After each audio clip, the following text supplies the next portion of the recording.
हाँ जी दोस्तों, स्वागत है आप लोग का एक नई वीडियो में। ये कहानी एक सच्ची भूतिया कहानी है।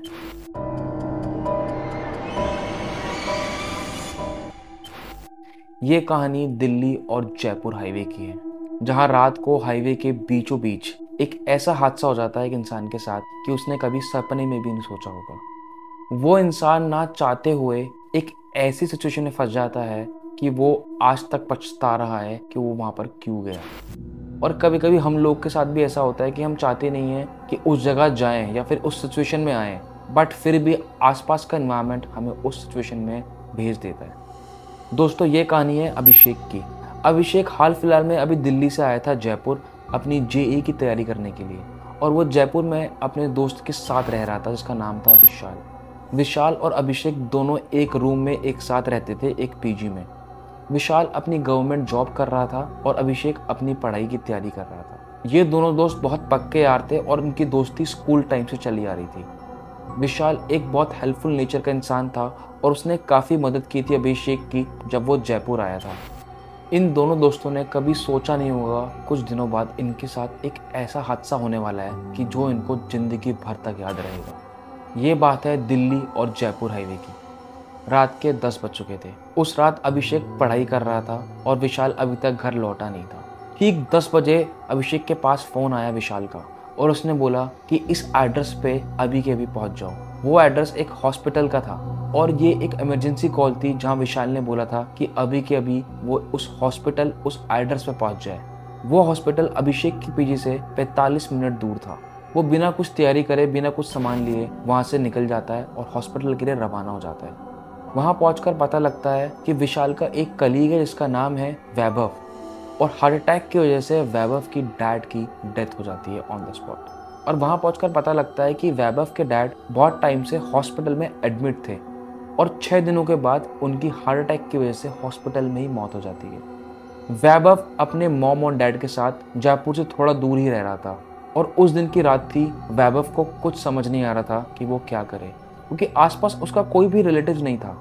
वैभव का गांव रामपुर था जो कि वहां से ठीक 10 घंटे दूर था।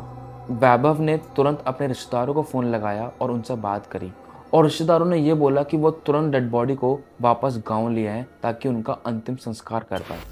अब वैभव के लिए बहुत बड़ी सिचुएशन आ गई थी, क्योंकि एक तरफ तो उसके डैड एक्सपायर हो गए थे और दूसरी तरफ उसकी माँ बहुत बीमार चल रही थी और वो जयपुर से थोड़ी दूर घर पे अभी रेस्ट कर रही थी।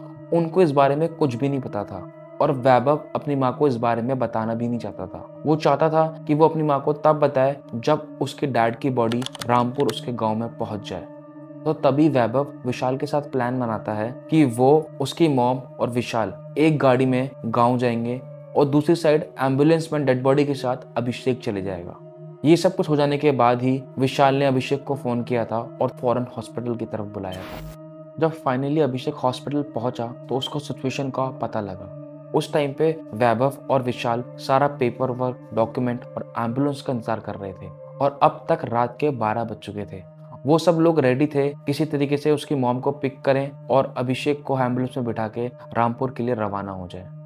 जब अभिषेक को ये बात पता लगी तो वो बहुत डर चुका था। अभिषेक ने विशाल को बोल दिया था कि उसको इन सब चीज़ों से बहुत डर लगता है और वो एम्बुलेंस में अकेले नहीं जाएगा, अगर हो सकता है तो किसी को साथ में भेज दे।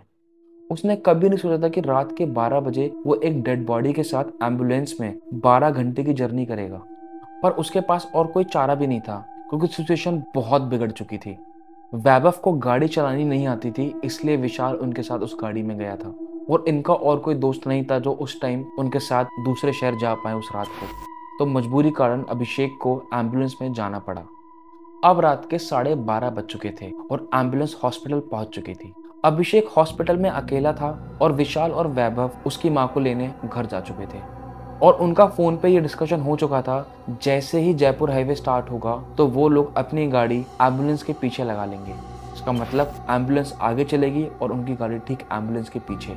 बट उनको अभी भी आधे घंटे का समय लग रहा था हॉस्पिटल तक पहुंचने का और उस समय एम्बुलेंस के ड्राइवर को भूख भी लग रही थी। तो उन्होंने ये प्लान किया कि वो यहाँ से निकल के डिनर करेंगे और फिर साथ में वहाँ से एक साथ निकलेंगे। और फाइनली अभिषेक ड्राइवर के साथ हॉस्पिटल से एम्बुलेंस में निकल जाता है। उस रास्ते के बीच अभिषेक को गुस्सा भी आ रहा था और बहुत डर भी लग रहा था कि वो इस सिचुएशन में क्यों आया। बट कहते हैं ना कि कुछ चीज़ हम टाल नहीं सकते। ठीक वही हुआ अभिषेक के साथ। और थोड़ी देर में ढाबा आ गया और अभिषेक को सांस में सांस आई। अब रात के 1 बज चुके थे और ड्राइवर खाना खाने जा चुका था और अभिषेक एम्बुलेंस से नीचे उतर गया था, क्योंकि उस टाइम पे उसको बहुत डर लग रहा था और बहुत गुस्सा भी आ रहा था। उस वक्त जब अभिषेक एम्बुलेंस से उतर गया तो उसने ठीक वैभव को और विशाल को फ़ोन लगाने की कोशिश करी, बट उनमें से कोई भी फ़ोन नहीं उठा रहा था। अब उसको और गुस्सा आने लग गया और उसको कुछ समझ नहीं आ रहा कि मैं अब क्या करूं, क्योंकि उनके प्लान के हिसाब से उन लोगों को एम्बुलेंस के पीछे आना था। उसने थोड़ा और इंतज़ार किया और दोबारा कॉल लगाया, बट दोबारा कोई रिस्पॉन्स नहीं। ठीक 20 मिनट बाद ड्राइवर एम्बुलेंस पे आ गया और अपने रास्ते की तरफ चलने लगा। अभिषेक ने बोला कि उनका इंतज़ार कर लेते हैं, पर ड्राइवर नहीं माना। उसने गाड़ी स्टार्ट करी और हाईवे की तरफ चलने लगा। थोड़ी ही देर में वो हाईवे पहुंच चुके थे, जयपुर एक्सप्रेसवे, जो हाईवे ठीक जयपुर से दिल्ली की तरफ आता है। ड्राइवर एम्बुलेंस लेके उस हाईवे के ऊपर आ चुका था। अब अभिषेक को नींद आ रही थी, क्योंकि वो रास्ता बहुत सुनसान था और रोड भी बिल्कुल सही थी। वो धीरे धीरे डर की वजह से नींद में जाता रहा और फाइनली वो सो गया। थोड़ी ही देर बाद उसको गर्मी लगने लगी और अभिषेक की आंख खुल जाती है। उसको कुछ नहीं पता कि वो कितने आगे आ चुका है, क्या टाइम चल रहा है और वो कहाँ पर है। और वो जैसे ही अपनी आंख खोलता है तो वो देखता है कि उसके राइट में ड्राइवर नहीं है और उसकी गाड़ी रुकी हुई है। वो एम्बुलेंस से नीचे उतर के देखता है तो उसको पता लगता है कि ये एम्बुलेंस एक ब्रिज के ऊपर खड़ी हुई है। और जैसे ही उसकी नज़र पीछे की तरफ जाती है तो उसको दिखता है कि डेड बॉडी स्ट्रेचर के साथ नीचे रोड पे उतरी हुई है। वो एकदम से चौंक जाता है और उसके सारे रोंगटे खड़े हो जाते हैं और उसको कुछ समझ नहीं आता है कि यहाँ तक हम कैसे आए और ये सब कैसे हो रहा है। वो वहाँ पर और घबरा जाता है और एकदम ठंडा पड़ जाता है। थोड़ी देर बाद वो हिम्मत से काम लेता है और डेड बॉडी को वापस चढ़ाने की कोशिश करता है। वो फाइनली स्ट्रेचर के थ्रू बॉडी को एम्बुलेंस के पीछे ढकेल के चढ़ा देता है, पर उसको अभी भी समझ नहीं आ रहा कि वो क्या करे। वो जैसे ही अपना फ़ोन निकालता है तो वो देखता है कि उसका फ़ोन भी स्विच ऑफ है और आसपास पूरा सुनसान इलाका था, कोई गाड़ियां भी नहीं जा रही थी उस ब्रिज पे। डर के मारे वो वापस अपनी सीट पे आके बैठ जाता है और उसको दोबारा नींद आने लगती है, क्योंकि उसके पास वहाँ पे और कोई चारा भी नहीं था। वो दोबारा बैठे बैठे सो जाता है और थोड़ी देर बाद उसको एक सपना आता है और उस सपने में वो देखता है कि कोई जानवर आकर उसके एम्बुलेंस के पीछे वाली जगह पर कुछ खा रहा है और उसको वो आवाज भी आ रही है। वो जैसे ही पीछे देखता है तो वहां पर कुछ भी नहीं था, वो ठीक उसका एक सपना था। वो वापस अपनी आंख बंद कर लेता है और उसको विश्वास हो जाता है कि वो शायद डर की वजह से उसको ऐसे सपने आ रहे हैं। वो वापस अपनी आंख बंद कर लेता है और दोबारा सोने की कोशिश करता है और थोड़ी देर बाद उसको दोबारा एक आवाज आती है और वो फिर उसकी आंख खुलती है और वो जब दोबारा पीछे देखता है तो इस बार बॉडी दोबारा रोड पे गिरी हुई थी, ठीक स्ट्रेचर के साथ। अब उसको कुछ समझ नहीं आ रहा था कि उसके साथ ये सब क्या हो रहा है, क्योंकि उसके दोस्त भी नहीं थे पीछे कार में जो प्लान के हिसाब से एम्बुलेंस के ठीक पीछे होने थे। वो एक ऐसी सिचुएशन में आ चुका था जिसका उसको कभी अंदाजा भी नहीं था। अब वो चुपचाप वहां बैठा हुआ था और उसकी ये भी हिम्मत नहीं हुई कि वो दोबारा डेड बॉडी को उस जगह पर रख दे, क्योंकि उस जगह पर उसके अलावा और उस डेड बॉडी के अलावा अब कोई और नहीं था। उसको एकदम से लगता है इसी बीच कि शायद डेड बॉडी हिली है। वो फिर दोबारा पीछे मुड़ के देखता है और डेड बॉडी वैसी की वैसी थी और ठीक दोबारा उसको ऐसा लगा कि डेड बॉडी दोबारा हिली है। और इस बार जब वो पीछे मुड़ के देखता है तो कुछ टाइम तक देखता रहता है कि अगर इस बार हिलेगी तो उसको पता लग जाएगा कि वाकई में वो बॉडी हिली है या नहीं, या फिर सिर्फ उसका एक वहम है। उसको 1-1.5 मिनट हो गया था बॉडी देखते देखते और ठीक 1.5 मिनट बाद वो बॉडी स्ट्रेचर पे थी और तेजी से राइट लेफ्ट हिलने लग गई, जैसे कि वो बॉडी कांप रही हो स्ट्रेचर के ऊपर और वो बॉडी बहुत तेजी से हिलने लग गई। अब अभिषेक इस सिचुएशन को हैंडल नहीं कर पा रहा था और वो तुरंत एम्बुलेंस से उतर के बाहर निकल आया। बाहर निकल के वो जोर जोर से रोने लगा और वहां से भाग गया और वहां से वो भागते भागते 1 किलोमीटर आगे की तरफ आया, जहां वो सोच रहा था कि उसको कोई हेल्प मिल जाए, पर उसको वहां पर कोई भी हेल्प नहीं मिली। भागते भागते जब वो आगे की तरफ आया उसे वहां पर कोई भी हेल्प नहीं मिली। बस वहां पर उसको एक ढाबा दिखाई दिया जो कि ऐसा लग रहा था कि काफी टाइम से खुला ही नहीं है और बहुत टाइम से बंद है। वो उस ढाबे की तरफ भी गया, शायद कोई उसको ऐसा शख्स मिल जाए, कोई इंसान मिल जाए जो उसकी हेल्प कर दे, बट उस रात उसकी हेल्प करने वाला कोई भी नहीं था उस जगह पे। वो थक हार कर दोबारा एम्बुलेंस के पास आ जाता है और वहीं बैठ जाता है और उसको पता ही नहीं चलता वहां बैठे बैठे उसको कब नींद आ जाती है। और दोबारा जब वो अपनी आंख खोलता है तो वो अपने दोस्तों को सामने पाता है।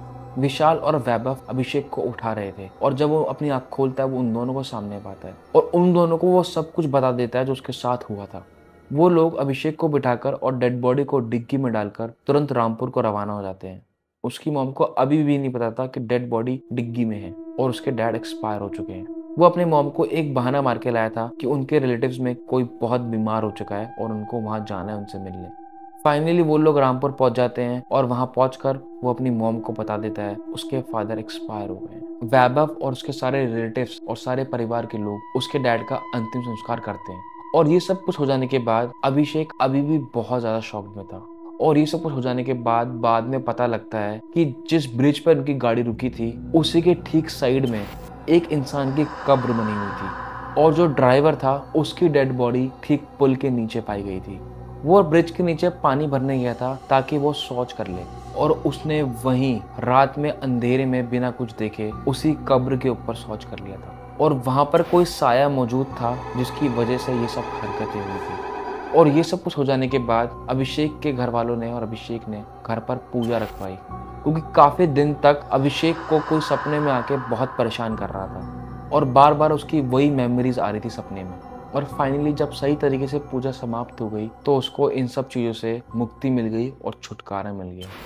तो दोस्तों मैं आप लोग को बता दूं, कभी कभी हम बहुत छोटी गलती कर देते हैं और उस गलती की वजह से उसका भुगतान तो भरते ही भरते हैं और हमारे आसपास के दोस्त यार भी भुगतते हैं। तो आप कभी भी कहीं भी रात में या दिन में कहीं भी शौच करने जाएं तो मेरा आपसे ये निवेदन है, आप उस समय ये बोल दो कि जो भी है हट जाओ, क्योंकि इन चीज़ों का बहुत जल्दी इम्पैक्ट पड़ता है हमारी बॉडीज पे। और जितना हो सके जो पब्लिक वॉशरूम्स बने हैं उसका इस्तेमाल किया जाए और हमेशा इमरजेंसी सिचुएशन में या फिर अर्जेंट सिचुएशन में ही आप बाहर जाकर सही तरीके से सही जगह पर शौच करने जाएं, वरना इनके नतीजे कभी कभी बहुत ज़्यादा भयंकर हो जाते हैं। तो चलिए दोस्तों इस कहानी को यहीं पे एंड करते हैं।